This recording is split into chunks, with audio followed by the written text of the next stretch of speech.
नमस्कार बागवान भाइयों, आप सबका बहुत बहुत स्वागत है मेरे इस चैनल पर। आज एक वीडियो बनाने जा रहा हूं हम सबके लिए, जिसका विषय है नोचिंग। ये नोचिंग क्या है, इसे क्यों करना पड़ता है, ये कैसे की जाती है, ये कब की जाती है, कौन सा समय इसके लिए सही है, इस विषय में आप लोगों के साथ थोड़ी चर्चा करता हूँ। सबसे पहले मैं कुछ बात करना चाहता हूँ कि ये समस्या क्यों आ रही है, क्योंकि बहुत सारे बागवान भाइयों के फ़ोन आते हैं और उनका ये कहना है कि हमारे फैदर नहीं बन रहे, ना बीम बन रहे। ये क्या कारण है? आपने कभी सोचा? हो सकता है आपके बगीचे में भी ये दिक्कत हो। फ़िलहाल मेरे बगीचे में ऐसी कोई समस्या है नहीं है और ना ही मैं ज़्यादा नोचिंग करता हूँ। अगर आप देख रहे होंगे तो मेरे किसी कहीं पर भी नोचिंग नहीं हुई है, कोई भी नोचिंग का निशान नहीं है। अगर मैं इस पौधे को दिखाने की कोशिश करूँ तो इन पौधों में 25 प्लस फैदर है। ये एक नहीं, लगभग सभी जितने भी पौधे हैं सब में ऐसा है। ये जो कारण है, ये जो समस्या है, ये आती है न्यूट्रिशन की कमी से।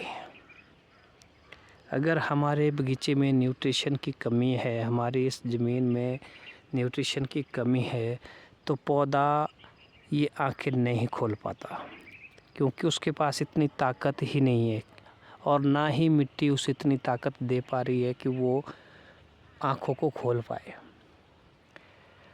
ये जो कमी है इसको आप रासायनिक जो खाद्य है उसके तौर से आप पूरा करते हैं, लेकिन वो थोड़ा तो आपका फ़ायदा दे देगा, लेकिन पूरी तरह से आपको फ़ायदा नहीं देगा, क्योंकि थोड़े के लिए तो आपने उसमें खर्चा भी किया है, कुछ ना कुछ तो उस खाद को भी करना ही पड़ेगा, नहीं तो इतना पैसा वेस्ट हो जाएगा। तो लेकिन जो इसका असली इलाज है बागवान भाइयों, वो है ऑर्गेनिक खेती, अपनी मिट्टी में ऑर्गेनिक कार्बन बढ़ाना।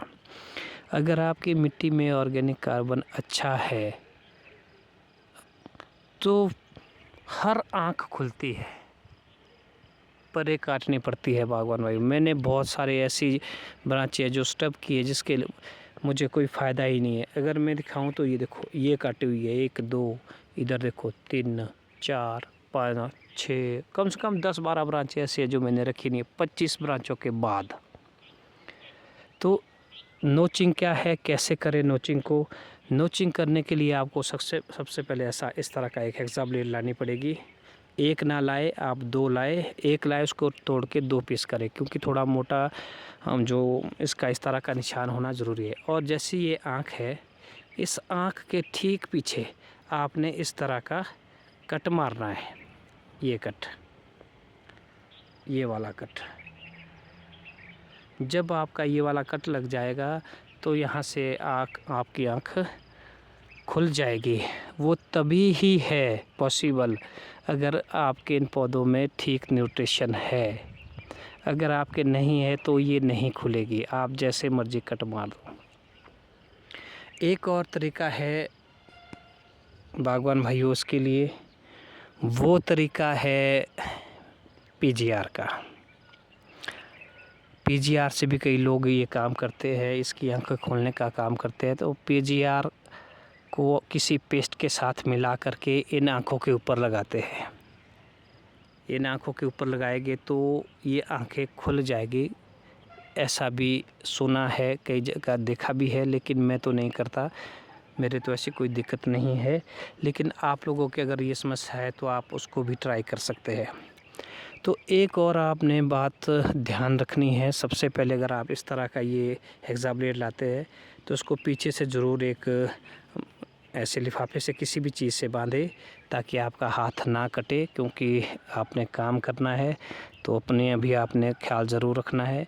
और आगे से भी थोड़ा बांध दे ताकि वो खुला ना रहे, इस तरह का आपने बनाना है।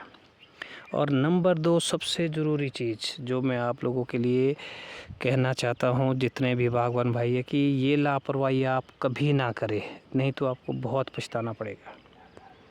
होता क्या है कि अब मैंने एक कट यहाँ पे दे दिया बागवान भाइयों, एक कट मैंने यहाँ पे दे दिया, इधर को नीचे को कहीं भी दे दिया, यहाँ ही दे दिया, जैसे ये यहाँ ज़रूरत नहीं है पर ऐसे दिखाने के लिए कर रहा हूँ, यहाँ दे दिया। अगर मेरे इस पौधे में कोई बीमारी है कि जैसे स्केल ही है, अगर मेरे स्केल यहाँ पर है, मैंने यहाँ पे कट मारा, वो स्केल इसमें लग जाएगा और फिर यही मैंने कट दूसरे पौधे में लगा दिया इससे, तो वो स्केल मेरा यहाँ भी चला गया। इस तरह से पूरे बगीचे में आप बगीचे का सत्यानाश हो जाएगा अगर आप इसके लिए सैनिटाइज़र का प्रयोग नहीं करते।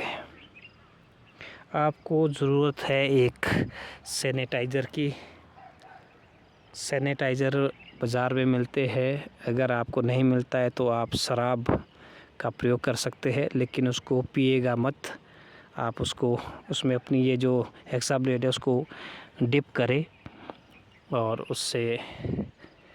उसके बाद आप दोबारा से आप नोचिंग करें। कभी ऐसी गलती ना करें। बहुत सारे बागवान भाइयों को मैंने देखा है कि उनके जो एक थोड़ी सी गलती के कारण पूरा बगीचे में उनकी बीमारी फैल जाती है, वो सबसे बड़ा कारण यही है, नोचिंग। तो आप कोशिश करें कि जो अगर थोड़ी बहुत मेरी जो ये बातें हैं, अगर आप इसको समझेंगे या मेरी बातें आप मानेंगे तो आपको बहुत फ़ायदा मिलेगा।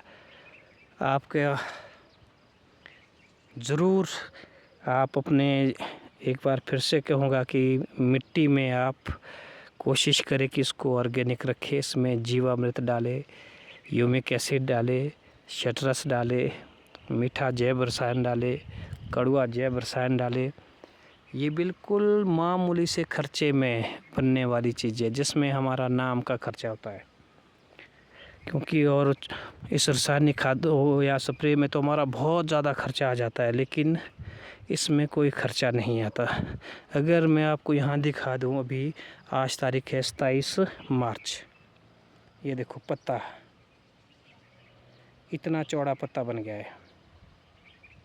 ये तभी बना है जब इसमें हमने नीचे माल डाला है। माल का मतलब कि हमने इसमें जो ऑर्गेनिक हमारी प्रैक्टिस की है। ये देखिए आप किस तरह की पत्तियां बन चुकी है, फूल आ चुके हैं बागवान भाइयों। 2-2 साल अभी कंप्लीट हुए हैं, आपके भी हुए होंगे सीडलिंग पर।